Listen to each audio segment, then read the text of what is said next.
Assalamu alaikum dear students. My name is Ayaz and I am your computer science teacher for grade 10th. Dear students, हम अपने आज के lecture में अपने programmes में से एरर्स को फाइंड करेंगे। हमारे पास डिफरेंट कोड सेगमेंट्स होंगे, हम उनको देखेंगे, अंडरस्टैंड करेंगे और देखेंगे कि हमारे कोड में अगर कोई एरर है तो हम उस एरर को फाइंड करेंगे। सो डियर स्टूडेंट्स, अपना आज का लेक्चर स्टार्ट करने के लिए चलते हैं अपने integrated development environment code blocks की तरफ। सो डियर स्टूडेंट्स, हम अपना आज का लेक्चर स्टार्ट करते हैं। सबसे पहले हम कोड ब्लॉक्स जो कि हमारा इंटीग्रेटेड डेवलपमेंट एनवायरनमेंट, हम इसको ओपन करेंगे और ओपन करने के बाद हम एक नई फाइल क्रिएट कर लेते हैं या फिर हम एक एम्प्टी फाइल क्रिएट कर लेते हैं। सो हम एक एम्प्टी फाइल क्रिएट करेंगे और इस फाइल को हम कंट्रोल एस प्रेस करके हम इसको सेव कर लेंगे। चैप्टर नंबर 2 के हम लोग आज प्रोग्रामिंग एरर्स जो हैं वो फाइंड करेंगे। हमारे पास डिफरेंट कोड सेगमेंट्स हैं और उसके अंदर हमने ये देखना है कि कोड के अंदर एरर कौन कौन से हैं। डियर स्टूडेंट्स, हम जब भी कोड करते हैं, कोई प्रोग्राम लिखते हैं सी लैंग्वेज के अंदर या किसी भी और प्रोग्रामिंग लैंग्वेज के अंदर, जैसे कि हमने पढ़ा था कि हर प्रोग्रामिंग लैंग्वेज का एक अपना सिंटैक्स होता है। अगर हम सी लैंग्वेज के अंदर काम कर रहे हैं तो सी लैंग्वेज का भी एक अपना सिंटैक्स है। सी लैंग्वेज के अंदर हम एक प्रोग्राम लिखते हैं तो उस प्रोग्राम का एक स्ट्रक्चर है। इसी तरह से हम जब एक प्रोग्राम लिखते हैं, वो उस प्रोग्राम के अंदर हम कोई फंक्शंस यूज करें, उस प्रोग्राम के अंदर हम वेरिएबल्स को डिक्लेयर करें या वेरिएबल्स को इनिशियलाइज करें, तो हमने ये देखना होता है कि जो हम वेरिएबल्स को डिक्लेयर कर रहे हैं क्या वो हम अकॉर्डिंग टू द रूल्स कर रहे हैं, जब हम वेरिएबल्स को इनिशियलाइज कर रहे हैं तो क्या हम सही से कर रहे हैं, या हम कोई बिल्ट इन फंक्शन यूज कर रहे हैं तो क्या वो हम सही तरह से यूज कर रहे हैं। लेट्स सपोज कि हमने प्रिंट एफ का फंक्शन यहाँ पे यूज किया, तो क्या हमने ये फंक्शन ठीक यूज किया है या नहीं किया। हमारे पास डिफरेंट कोड सेगमेंट्स हैं। पार्ट ए है, फिर उसके बाद हमारे पास पार्ट बी है, फिर हमारे पास पार्ट सी है, उसके बाद हमारे पास पार्ट डी है, फिर पार्ट ई है और फिर पार्ट यहाँ पे एफ भी होगा, हमारे पास पार्ट एफ है। सो हम आज के लेक्चर में अपने इन कोड सेगमेंट्स को देखेंगे और हम ये फाइंड करेंगे, आइडेंटिफाई करेंगे कि इन कोड्स में कौन सा एरर है, हम उन एरर्स को रिजॉल्व करेंगे। सो डियर स्टूडेंट, सबसे पहले हमारे पास ये कोड सेगमेंट है। इसमें हमने क्या किया कि हमने हेडर में फाइल को इंक्लूड किया और फाइल का नेम लिखा, फिर हमने मेन का फंक्शन लिखा। उसके बाद हमने क्या किया, हमने एक वेरिएबल डिक्लेयर किया इंटीजर डाटा टाइप का ए और फिर हमने एक वेरिएबल डिक्लेयर किया इंटीजर डाटा टाइप का बी और उसको वैल्यू असाइन कर दी। हमने क्या 13 वैल्यू हमने उसको असाइन कर दी और वैल्यू असाइन करने के बाद किया बी वेरिएबल के अंदर हमने एक वैल्यू असाइन करवा दी ए मॉडुलस बी और फिर क्या किया, प्रिंट एफ फंक्शन के थ्रू हमने डबल कोट्स का यहाँ पे यूज किया और हमने ये वैल्यू इस तरीके से लिख दी। अब हमने ये देखना है कि इस प्रोग्राम के अंदर हमारे पास एरर कौन कौन से हैं। डियर स्टूडेंट, सबसे पहले तो हम ये देखेंगे कि हमने एक वेरिएबल ए डिक्लेयर किया, फिर बी को वैल्यू असाइन की और यहाँ पे हम b इज इक्वल टू ये लिख रहे हैं, तो यहाँ पे a का मोड ले रहे हैं हम 2 के साथ, लेकिन a की तो हमने कोई वैल्यू यहाँ पर दी ही नहीं, क्योंकि a का मोड हम तब ही ले सकेंगे जब हम a को इनिशियलाइज करेंगे। सो इस प्रोग्राम में जो फर्स्ट एरर है वो हमारा ये है कि हमने a को इनिशियलाइज नहीं किया और b की वैल्यू तो हमारी चेंज हो सकती है। हम b को हमने यहाँ पे 13 वैल्यू दी, हम यहाँ पे b की वैल्यू चेंज कर सकते हैं, लेकिन हम a का मोड ले रहे हैं 2 के साथ, तो a का इनिशियलाइज होना जो बहुत इंपॉर्टेंट है, a को हमने इनिशियलाइज नहीं किया। सो ये फर्स्ट एरर है। उसके बाद जो सेकंड एरर है वो ये है कि प्रिंट एफ फंक्शन के अंदर यहाँ पे हमने ये डबल कोट स्टार्ट तो किए और यहाँ पे डबल कोट एंड होना थे, जो कि हमने नहीं किए। सो एक ये सेकंड एरर भी है इस प्रोग्राम के अंदर। सो ये हमने देखा कि जो फर्स्ट पार्ट हमारा ए पार्ट, उसके अंदर जो एरर्स हैं वो कौन से हैं। एक तो ए को, जो ए वेरिएबल हमारा, उसको हमने इनिशियलाइज नहीं किया, इनिशियलाइजेशन के बगैर ही, यानी कि विदाउट एनी इनिशियलाइजेशन हमने ए का मोड ले लिया 2 के साथ, जो कि हम नहीं ले सकते जब तक हम ए को इनिशियलाइज ना करें। अब आते हैं हम अपने सेकंड पार्ट पे और सेकंड पार्ट पे देखते हैं कि हमारे पास कौन सा एरर है। इसमें हमने क्या किया, उसी तरह हमने अपने हेडर के अंदर फाइल को इंक्लूड किया और फाइल को इंक्लूड करने के बाद हमने क्या किया, हमने ए वॉइड मेन लिखा, वॉइड मेन के बाद फिर हमने मेन फंक्शन की बॉडी में आए और फिर हमने इंट ए बी सी यानी कि 3 वेरिएबल्स को डिक्लेयर किया, प्रिंट एफ का फंक्शन यूज किया, फिर हमने स्कैन एफ का फंक्शन यूज किया अगेन, फिर हमने प्रिंट एफ का फंक्शन यूज किया और स्कैन एफ का फंक्शन यूज किया और फिर हमने a plus B is equal to C और यहाँ पे हमने ब्रैकेट क्लोज कर दी। डियर स्टूडेंट्स, सबसे पहला एरर तो हमारे पास ये है, हमारे पास जो ब्रैकेट जो है वो इस तरीके से नहीं होती, बल्कि ब्रैकेट हमारी ये होती है। सो ये एक एरर है। उसके बाद हम दोबारा यहाँ से स्टार्ट करते हैं, a वेरिएबल, b वेरिएबल और फिर हमारे पास c वेरिएबल, तीनों वेरिएबल्स को हमने डिक्लेयर किया और यहाँ पे हमने क्या करना है कि यहाँ पे एक एरर है। वो एरर ये है कि जब हमने वेरिएबल ए को डिक्लेयर किया, फिर हमने वेरिएबल बी को डिक्लेयर किया, फिर हमने वेरिएबल सी को डिक्लेयर किया, तो यहाँ पे हमने क्या करना है, सेमीकोलन लगाना है, जो कि सेमीकोलन हमने नहीं लगाया। सो एक ये एरर है। उसके बाद हम नेक्स्ट देखते हैं कि नेक्स्ट हमारे प्रोग्राम में कौन सा एरर है। एक एरर हमने फाइंड किया कि ये ब्रैकेट जो है ये ठीक नहीं थी, फिर हमने ये एरर फाइंड किया कि यहाँ पे जो है सेमीकोलन नहीं लगा। उसके बाद अब हम ये देखते हैं कि प्रिंट एफ का फंक्शन है, ये बिल्कुल ठीक है, इसमें कोई एरर नहीं है। फिर हमने स्कैन एफ को देखा, यहाँ पे यूजर वैल्यू एंटर करेगा, वो फॉर्मेट स्पेसिफायर का यूज करते हुए वैल्यू ए वेरिएबल को साइन हो जाएगी। उसके बाद दोबारा हमने प्रिंट एफ फंक्शन का यूज किया, यहाँ पे यूजर जो है वो सेकंड नंबर देगा और फॉर्मेट स्पेसिफायर का यूज करेंगे हम, और वो वैल्यू हमारी वेरिएबल बी को जो है वो साइन हो जाएगी।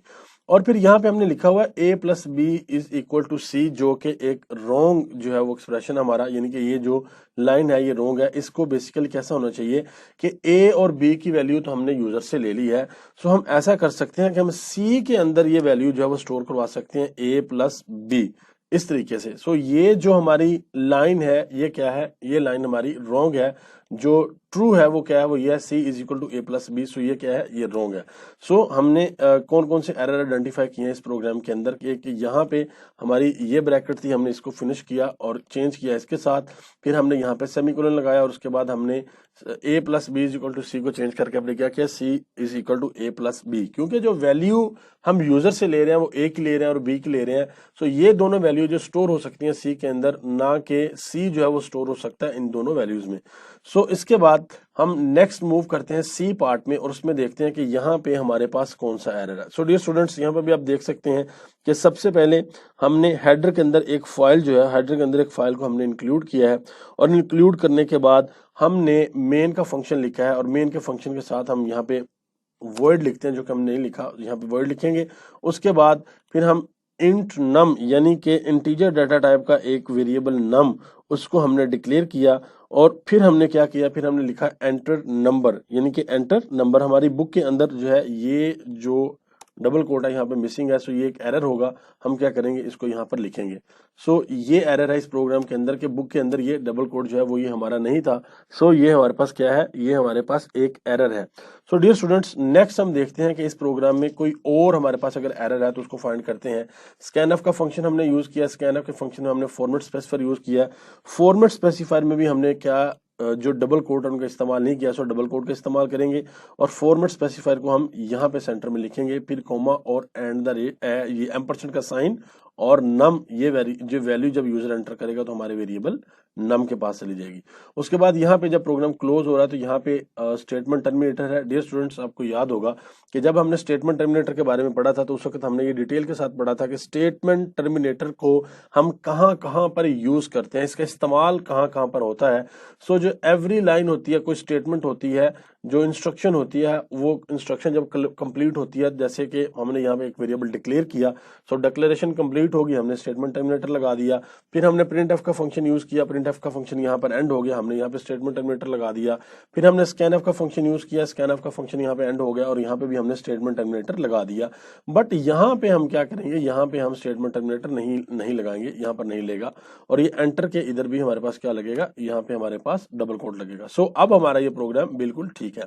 नेक्स्ट हम देखते हैं डी पार्ट को कि डी पार्ट में हमारे पास कौन सी मिस्टेक है। डी पार्ट में हमने ये देखना है कि जो हमारा हेडर है जिसमें हमने अपनी फाइल इंक्लूड करवाई है, उसके बाद फिर हमने मेन का फंक्शन लिखा, मेन के फंक्शन में हमने एक डाटा टाइप लिया फ्लोट और हमने एक वेरिएबल डिक्लेयर किया है एफ, यानी कि एफ वेरिएबल को डिक्लेयर किया, उसकी डाटा टाइप फ्लोट है। फिर हमने प्रिंट एफ का फंक्शन लिखा और प्रिंट एफ के फंक्शन में आप देख सकते हैं कि ये जो ब्रैकेट्स हैं ये कौन सी है, ये ब्रैकेट्स ये नहीं होती बल्कि हमारे पास राउंड ब्रैकेट्स होती हैं। सो ये हमारे पास एक एरर है और उसके बाद यहाँ पे हमने सेमीकोलन भी लगाना है। तो ये दूसरा एरर था हमारे पास। उसके बाद आप देख सकते हैं कि फ्लोट डाटा टाइप हमारी और यहाँ पे फॉर्मेट स्पेसिफायर जो है वो सी लिखा हुआ है, ये सी नहीं होगा बल्कि ये स्पेसिफायर हमारा क्या होगा, ये एफ होगा। इसकी क्या रीजन है, रीजन ये है कि हमारी जो डाटा टाइप है वो क्या है, वो फ्लोट है।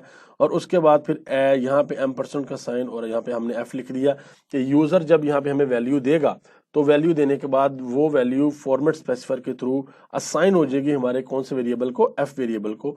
और यहाँ पे हमारा प्रोग्राम एंड हो रहा है और ये यहाँ पे सेमीकोलन का साइन है, हमने पहले भी देखा है कि यहाँ पे सेमीकोलन का साइन नहीं आएगा, बल्कि ये जो हमारी स्टेटमेंट्स हैं 1 2 3 इनके एंड पे हमारे पास क्या आएगा, वो सेमीकोलन का साइन आएगा, यानी कि ये स्टेटमेंट टर्मिनेटर आएगा। फिर नेक्स्ट हम क्या देखते हैं, नेक्स्ट हम ई पार्ट देखते हैं, और ई पार्ट में हम देखते हैं कि हमने हेडर में अपनी फाइल को इंक्लूड किया, फिर हमने मेन फंक्शन जो है उसको स्टार्ट किया। मेन फंक्शन को स्टार्ट करने के बाद फिर हमने इंटीजर डाटा टाइप के वेरिएबल डिक्लेयर किए x y z, और फिर हमने इंटीजर डाटा टाइप के वेरिएबल डिक्लेयर किए ans1 ans2 एंड ans3। फिर हमने इन तीनों वेरिएबल्स को वैल्यूज असाइन की और फिर हमने प्रिंट एफ फंक्शन जो है इसका यूज किया। सो डियर स्टूडेंट्स, अब हम देखते हैं कि इस प्रोग्राम में हमारे पास क्या एरर है। हमारा ये जो प्रोग्राम है, ये हमारे प्रीवियस लेक्चर में भी ये प्रोग्राम था जिसमें हमने इसकी आउटपुट को देखा था। सो अब हम ये देखते हैं कि इस प्रोग्राम के अंदर एरर कौन सा है। सो डियर स्टूडेंट्स, सबसे पहले तो हमने ये देखना है कि यहाँ पे हेडर फाइल में कोई इशू तो नहीं है, कोई इशू नहीं है। मेन का फंक्शन हमने लिखा, यहाँ पे कोई इशू नहीं है। फिर हमने वेरिएबल को डिक्लेयर किया है x is equal to 2, y is equal to 3 and z is equal to 6। So dear students, यहाँ पे हम क्या करेंगे, यहाँ पे हम सेमीकोलन लगाएंगे। हमें पता है कि जब हम वेरिएबल को डिक्लेयर करते हैं और उसको इनिशियलाइज करते हैं, तो अगर हमारे पास डिफरेंट वेरिएबल हो सेम डाटा टाइप के, तो हम एक ही लाइन में उनको डिक्लेयर भी कर सकते हैं, इनिशियलाइज भी कर सकते हैं, बट उनकी जो सेपरेशन है वो हम कॉमा के साथ करते हैं, ना कि सेमीकोलन के साथ। फिर हमने यहाँ पे इंटीजर डाटा टाइप के डिफरेंट वेरिएबल अगेन डिक्लेयर किए हैं, ans1 ans2 एंड ans3। ये बिल्कुल ठीक है, इनमें किसी किस्म का कोई इशू नहीं है। फिर हमने इन तीनों वेरिएबल्स को डिफरेंट वैल्यूज भी असाइन की हैं। ये वैल्यूज यानी कि इस वेरिएबल में हमने ये एक्सप्रेशन स्टोर करवाया है, इस वेरिएबल में हमने ये वाला एक्सप्रेशन स्टोर करवाया है, इस वेरिएबल में हमने ये वाला एक्सप्रेशन स्टोर करवाया है, तो ये बिल्कुल ठीक है, इनमें कोई इशू नहीं है। अब हम यहाँ पे देखते हैं कि प्रिंट एफ का जो फंक्शन हमने लिखा है इसमें कोई इशू तो नहीं है। सो प्रिंट एफ के फंक्शन में हमने फॉर्मेट स्पेसिफायर यूज किया है, फिर हमने एस्केप सीक्वेंस का यूज किया है, अगेन हमने फॉर्मेट स्पेसिफायर का यूज किया है, फिर एस्केप सीक्वेंस का यूज किया है, और फिर हमने फॉर्मेट स्पेसिफायर का यूज किया है। डबल कोट स्टार्ट हो रहा है यहाँ पे, डबल कोट यहाँ पे जो है वो क्लोज हो रहा है, बिल्कुल ठीक है। और यहाँ पे हम कॉमा, यहाँ पे वेरिएबल का नेम, यहाँ पे वेरिएबल का नेम, यहाँ पे वेरिएबल का नेम। डियर स्टूडेंट्स, यहाँ पे आप एक चीज देखिएगा कि ans3 वेरिएबल तो हमारे पास है, ans2 वेरिएबल भी हमारे पास है, बट ये वेरिएबल हमारे पास नहीं है। इस वेरिएबल को हमने यहाँ पे डिक्लेयर नहीं किया हुआ, बल्कि यहाँ पे जो हमने वेरिएबल डिक्लेयर किए थे वो वेरिएबल है ans1 ans2 एंड ans3। ये ans वेरिएबल हमारे पास नहीं है। सो हमें यहाँ पे लिखना पड़ेगा, या तो हमें ये वाला वेरिएबल यहाँ पे डिक्लेयर करना पड़ेगा ऊपर, और या फिर हमें क्या करना पड़ेगा कि इस वेरिएबल का नेम सही करना पड़ेगा, जो कि नेम क्या है, ans1। सो यहाँ पे हम ans1 लिख देंगे, तो अब हमारा प्रोग्राम जो है बिल्कुल ठीक हो जाएगा। और अगर हम यहाँ पे इसको इस तरीके से लिखते हैं, तो ये इसकी वैल्यू यहाँ से भी नहीं आ सकेगी, क्योंकि यहाँ पे 1 लिखा हुआ है। सो हमें यहाँ पे 1 लिखना पड़ेगा, और अगर हम इसको डिक्लेयर करना चाहें तो फिर हमें इसको सेपरेटली यहाँ पे डिक्लेयर करना पड़ेगा, और यहाँ पे भी जो वैल्यू वेरिएबल की आएगी वो वैल्यू हमें देनी पड़ेगी। कौन सी वैल्यू आएगी, यहाँ पे भी हमें इसको चेंज करना पड़ेगा। सो डियर स्टूडेंट्स, इसका जो परफेक्ट वे है वो ये है कि यहाँ पे हम इसका नेम चेंज कर दें, वो नेम इसका हो जाएगा ans1। उसके बाद हम आते हैं हमारे जो नेक्स्ट हमारा प्रोग्राम है उसके ऊपर आते हैं, और यहाँ पे देखते हैं, इसको अंडरस्टैंड करते हैं, इसको समझते हैं, और देखते हैं कि इसके अंदर कौन सा एरर है। सो डियर स्टूडेंट्स, सबसे पहले हम हेडर फाइल को देखते हैं कि हेडर फाइल में हमने फाइल को इंक्लूड किया stdio.h, देन हमने मेन फंक्शन को स्टार्ट किया। मेन फंक्शन को स्टार्ट करने के बाद हमने एक वेरिएबल डिक्लेयर किया a, और उसको इनिशियलाइज कर दिया, उसको वैल्यू दे दी 4। फिर हमने एक वेरिएबल डिक्लेयर किया b। उसके बाद हमने क्या किया, उसके बाद हमने एक वेरिएबल डिक्लेयर किया इंटीजर डाटा टाइप का c, और उसके अंदर हमने क्या किया, उसके हमने 2.3 ये वैल्यू हमने क्या कर दी, स्टोर करवा दी। डियर स्टूडेंट्स, उसके बाद हमने b को अंदर एक वैल्यू स्टोर करवा दी ac इंटू a, यानी कि c को मल्टीप्लाई कर दिया हमने a के साथ, और फिर प्रिंट एफ के अंदर हमने यहाँ पे फॉर्मेट स्पेसिफायर का यूज करके यहाँ पे हमने वेरिएबल का नेम लिख दिया। डियर स्टूडेंट्स, यहाँ पे अब हमने बहुत ध्यान से देखना है कि इस प्रोग्राम में कौन सा एरर है। इस प्रोग्राम के अंदर जो सबसे पहला एरर है वो ये है, लॉजिकल एरर है, वो ये है कि ये जो इंटीजर डाटा टाइप है हमारी, इसके अंदर आपको पता है कि हमारी पॉजिटिव और नेगेटिव वैल्यू स्टोर होती हैं, जिनके अंदर डेसिमल पॉइंट नहीं होता। लेट्स सपोज 23 स्टोर कर सकते हैं हम, 45 स्टोर कर सकते हैं, -89 स्टोर कर सकते हैं, या फिर हम -90 स्टोर कर सकते हैं, या हम पॉजिटिव वैल्यू कोई और ले लें, 3 4 5 6, हम इस तरीके से वैल्यू स्टोर कर सकते हैं। लेकिन 2.3 स्टोर हम जो है वो नहीं कर सकते। इसको अगर हम स्टोर करेंगे तो ये जो हमारी डाटा टाइप है सिर्फ 2 को कंसीडर करेगी, 0.3 को कंसीडर नहीं करेगी। सो इसकी वैल्यू हमें क्या करनी पड़ेगी, इसकी वैल्यू हमें 2 करनी पड़ेगी। फिर उसके बाद b is equal to c multiply by A ये आ गया है, ये बिल्कुल ठीक है, यानी कि बी हमने डिक्लेयर किया हुआ है और इसमें हमने स्टोर करवा दिया सी मल्टीप्लाई बाय ए। सो ये जो वैल्यू है हमारी ये स्टोर हो जाएगी किसके अंदर, ये बी के अंदर स्टोर हो जाएगी इस वेरिएबल में। फिर हमने प्रिंट एफ का फंक्शन यूज किया है और इस प्रिंट एफ के फंक्शन के अंदर हमने यहाँ पे फॉर्मेट स्पेसिफायर यूज किया है और फिर यहाँ पे हमने वेरिएबल का नेम यूज किया जिसकी वैल्यू हमने शो करवानी है, वो है क्या, वो है हमारे पास बी। डियर स्टूडेंट्स, अब यहाँ पर देखिएगा कि ये जो फॉर्मेट स्पेसिफायर है ये हमने एफ यूज किया है, ये यहाँ पर एक मिस्टेक है। हमने ये पढ़ा था फॉर्मेट स्पेसिफायर के बारे में कि अगर हमारी डाटा टाइप इंट हो तो फिर हम जो फॉर्मेट स्पेसिफायर यूज करते हैं वो हम परसेंटेज साइन डी करते हैं या फिर हम परसेंटेज साइन आई यूज करते हैं। और अगर हमारी डाटा टाइप फ्लोट हो तो फिर जो हम फॉर्मेट स्पेसिफायर है वो परसेंटेज साइन एफ करते हैं और अगर हमारी डाटा टाइप कैरेक्टर हो तो फिर हम परसेंटेज जो फॉर्मेट स्पेसिफायर है वो परसेंटेज साइन सी करते हैं। सो हमने यहाँ पर देखना है इस प्रोग्राम में हमारी जो डाटा टाइप है वो इंट है, यानी कि वेरिएबल जो हमने डिक्लेयर किए हैं वो इंट डाटा टाइप के हैं। सो यहाँ पे जो फॉर्मेट स्पेसिफायर हम यूज करेंगे वो भी इंट डाटा टाइप का होगा। सो वो इंट डाटा टाइप का कौन सा फॉर्मेट स्पेसिफायर होगा, वो होगा यहाँ पे डी। सो अब हम देखते हैं कि अब हमारा जो प्रोग्राम है वो बिल्कुल ठीक है, अब हमारे प्रोग्राम में कोई एरर नहीं है। डियर स्टूडेंट्स, ये थे हमारे प्रोग्राम जिसमें हमने ये फाइंड किया कि हमारे प्रोग्राम्स में अगर एरर्स हैं तो वो कौन से एरर्स हैं। डियर स्टूडेंट्स, आपने एक बात को अपने माइंड में रखना है कि जब भी आपने किसी प्रोग्राम के अंदर एरर्स को देखना है तो जो इंपॉर्टेंट चीजें हैं वो आपने क्या देखनी है। सबसे पहले आपने ये देखना है कि आपके सी लैंग्वेज के अंदर जो प्रोग्राम होता है उस प्रोग्राम का जो बेसिक स्ट्रक्चर है क्या वो बेसिक स्ट्रक्चर ठीक है। आपने हेडर फाइल को देखना होता है, आपने मेन फंक्शन को देखना होता है, फिर आपने मेन फंक्शन की बॉडी को देखना होता है, ये जो हमारी ब्रैकेट्स हैं इन ब्रैकेट्स को आपने देखना होता है। फिर आपने ये देखना है कि हमने जो वेरिएबल्स डिक्लेयर किए हैं क्या वो सही से किए हैं, वेरिएबल्स के नेम को देखना। लेट्स सपोज अगर यहाँ पे मैं 4a लिख दूं तो ये यहाँ पे मिस्टेक, हम 4a इस तरीके से वेरिएबल डिक्लेयर नहीं कर सकते, बल्कि हम a_4 इस तरीके से तो हम वेरिएबल ले सकते हैं, लेकिन वेरिएबल को हम इस तरीके से नहीं ले सकते कि हम वेरिएबल के स्टार्ट के अंदर कोई यहाँ पे नंबर लगा दें।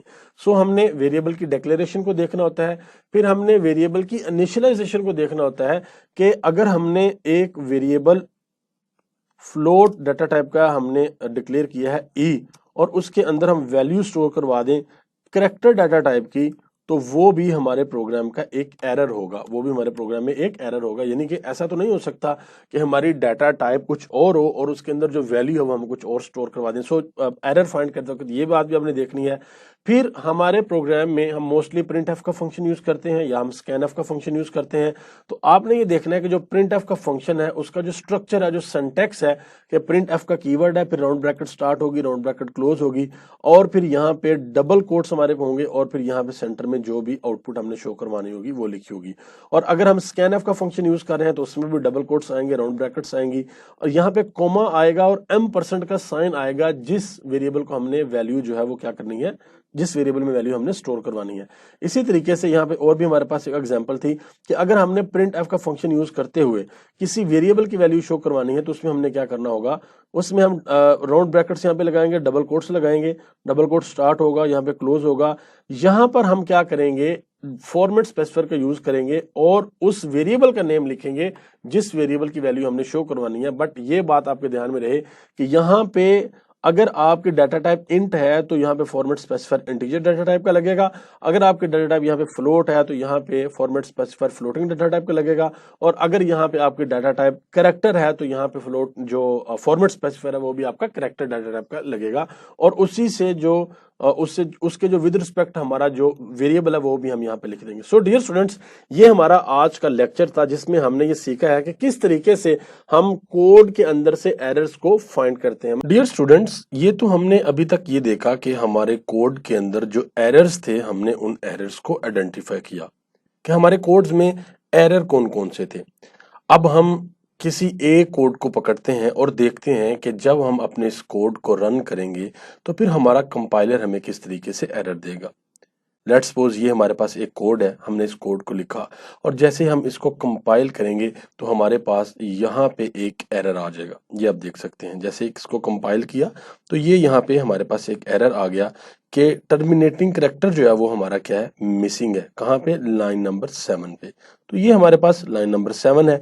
तो यहाँ पे हम देख सकते हैं कि जैसे कि आपको पता है कि जो प्रिंट एफ का हमारा फंक्शन है, प्रिंट एफ उसका जो सिंटैक्स है उसको लिखने का जो वे है वो क्या है कि हम प्रिंट एफ का कीवर्ड लिखते हैं, फिर राउंड ब्रैकेट स्टार्ट करते हैं, क्लोज करते हैं, और फिर यहाँ पे हम डबल कोट के सेंटर में इन बिटवीन डबल कोट्स हम जो भी हमने अपनी वैल्यू लिखनी होती है वो हम यहाँ पे वैल्यू लिखते हैं।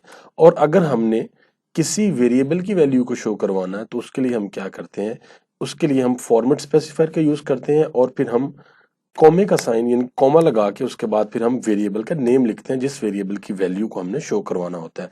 सो यहाँ पे हम देख सकते हैं कि इस लाइन में, लाइन नंबर 7 में हमने यहाँ पे तो डबल कोट्स का यूज किया है, बट यहाँ पे हमने डबल कोट्स का यूज करना था जो कि हमने नहीं किया। सो हम यहाँ पे डबल कोट्स का यूज करेंगे। और अब हम इसको बिल्ड करके देखते हैं तो अभी हमारे पास यहाँ पे कोई एरर नहीं है। अब हम इसको रन करेंगे। जैसे ही हम इसको रन करेंगे तो ये देखिएगा हमारे पास ये वैल्यू जो है वो इस तरीके से आ जाएगी। डियर स्टूडेंट्स, इसी तरीके से हमारे पास और भी डिफरेंट एरर्स हो सकते हैं। लेट्स सपोज कि अगर हम यहाँ पे ये स्टेटमेंट टर्मिनेटर अगर इसको मिस कर जाते हैं और फिर हम अपने कोड को यहाँ से बिल्ड करते हैं तो यहाँ पे हमें बताया जाएगा कि लाइन नंबर 6 से पहले स्टेटमेंट टर्मिनेटर आना था जो कि हमने यहाँ पे नहीं दिया, बिफोर बी, यानी कि यहाँ पे ये जो बी है इससे पहले यहाँ पे कहीं पे स्टेटमेंट टर्मिनेटर आना था। ये नीचे आपको इंडिकेशन भी आ रही है, वो हमने नहीं दी। सो हम इसको यहाँ पे स्टेटमेंट टर्मिनेटर का यूज करेंगे और यूज करने के बाद हम दोबारा इसको बिल्ड करेंगे। तो अब हमारे पास किसी किस्म का कोई एरर नहीं है। अब हम इसको रन करते हैं और रन करके देखते हैं कि हमारे पास कोई एरर है। तो हमारे पास कोई एरर नहीं है। हम यहाँ पे अपनी वैल्यूज को चेंज करके देखते हैं। लेट्स सपोज हम ए की वैल्यू को रख लेते हैं 23 और यहाँ पे हम बी की वैल्यू को रख लेते हैं 24 और यहाँ पे हम बी की वैल्यू को शो करवाते हैं। और अब हम रन करते हैं तो आप देखिएगा, पहले बिल्ड करेंगे और बिल्ड करने के बाद हम इसको रन करेंगे। लेकिन ये यहाँ पे हमारे पास एक एरर आ गया है कि बी को हमने डिक्लेयर नहीं किया। सो डियर स्टूडेंट्स, हम ये भी एक न्यू एरर है, इसको भी हमने सीखा कि जब भी कोई वेरिएबल आपने यूज करना है तो उस वेरिएबल को यूज करने से पहले जरूरी है कि हम वेरिएबल को डिक्लेयर करें। सो इंट बी हमने वेरिएबल डिक्लेयर कर लिया और उसको फिर हमने एक वैल्यू असाइन कर दी। आपको याद है कि हमने वेरिएबल की डिक्लेरेशन और उसकी इनिशियलाइजेशन के बारे में पढ़ा था। डिक्लेरेशन में हम वेरिएबल की डाटा टाइप बताते हैं और इनिशियलाइजेशन में हम वेरिएबल की जो फर्स्ट वैल्यू होती है, जो फर्स्ट टाइम उसको वैल्यू असाइन करते हैं, उसके बारे में बताते हैं। अब हम इसको बिल्ड करेंगे और बिल्ड करने के बाद रन करेंगे। सो हमारे पास ये देखिएगा यहाँ पे प्रिंट एफ के फंक्शन के थ्रू हमारे पास जो वैल्यू ऑफ बी है वो फॉर्मेट स्पेसिफायर से क्या आ रही है, बी की वैल्यू हमारे पास आ रही है 24। सो डियर स्टूडेंट्स, ये आपने देखा कि हमने किस तरीके से एक कोड को रन किया जिसमें एक एरर था और उस एरर को फिर हमने फाइंड किया और फाइंड करके फिर हमने अपने उस एरर को फिक्स किया। सो इसी तरह से जो हमारे दूसरे कोड है उसको भी आपने रन करना है और रन करके आपने एरर को फाइंड करना है और फाइंड करके आपने उस एरर को फिक्स करना है। मैं उम्मीद करता हूं कि आपको आज के लेक्चर की सही से समझ आई होगी। सो डियर स्टूडेंट्स, ये था हमारा आज का लेक्चर जिसमें हमने ये सीखा कि अगर हमारे पास सी लैंग्वेज का एक प्रोग्राम हो और हमें यह कहा जाए कि इस प्रोग्राम में कोई एरर है, उस एरर को फाइंड करें, तो हमने आज ये सीखा कि हम एक प्रोग्राम में से एरर को कैसे फाइंड करते हैं। सो डियर स्टूडेंट्स, मैं उम्मीद करता हूं कि आपको आज का लेक्चर सही से समझ आया होगा। हम जल्द मिलेंगे अपने नेक्स्ट लेक्चर में। तब तक के लिए अल्लाह हाफिज।